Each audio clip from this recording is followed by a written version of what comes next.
జీ5 ఉండగా మీ favourite TV shows ని మీరు అస్సలు మిస్ అవ్వలేరు. Complete free. గండం గడిచింది విశాల. అవును స్వామి, సమయానికి మీరు రాకపోయుంటే ఆ అఖండ స్వామి ముందే వచ్చేసేవాడు. అతను కూడా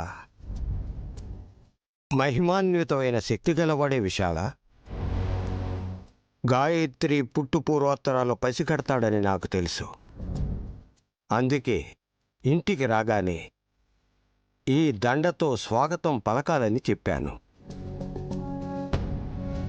ఏం చేయాలో మీరు ముందుగా చెప్పడం వల్ల ప్రణాళికని లయబద్ధంగా చేయగలిగాను స్వామి. ఈ దండ మెడలో వేశాక కూడా గానవి గాయత్రులిద్దరూ కవల పిల్లలని అతను నిజమే చెప్పగలిగాడు. అప్పుడు నేను టెన్షన్ పడిపోయాను. శక్తి గలవాడి చేతికి మంత్రపుష్పాన్నివ్వడం మంచిదయింది.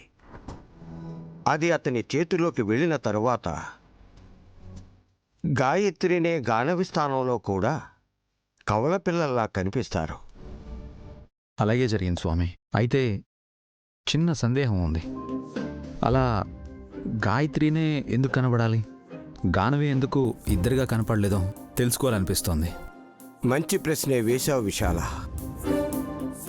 మీ తిలోత్తమ అఖండ స్వామిని కలవడం నేను చూశాను కాబట్టి విషయం నీకు చేరవేసి పథకం ప్రకారం నడుచుకోగలిగా.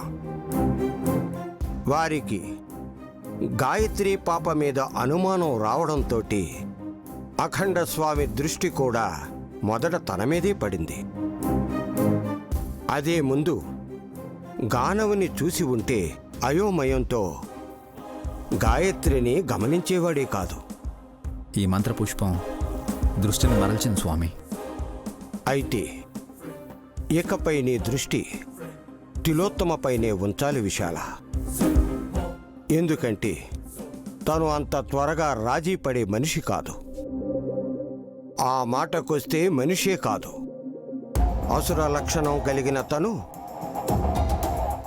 గాయత్రి జాడ తెలుసుకునే ప్రయత్నాలు విరమించుకోదు.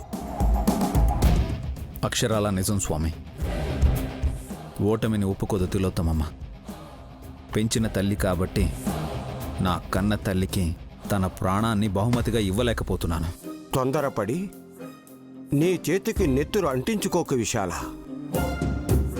నీకు జన్మనిచ్చిన తల్లికి నువ్వు పాలు తాగించి తండ్రిగా ఉన్నావు. గాయత్రికి తెలుసు శత్రు సంహారం ఏ విధంగా చెయ్యాలో.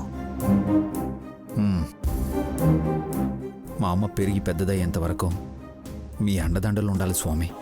నేను ఆశీర్వదించగలను, విశాలాక్షమ్మ వారు రక్షించగలరు. ఓం శ్రీ మాత్రే నమః. జీ5 యాప్ డౌన్లోడ్ చేసి అన్ని ఎపిసోడ్స్ పూర్తి ఉచితంగా చూడండి.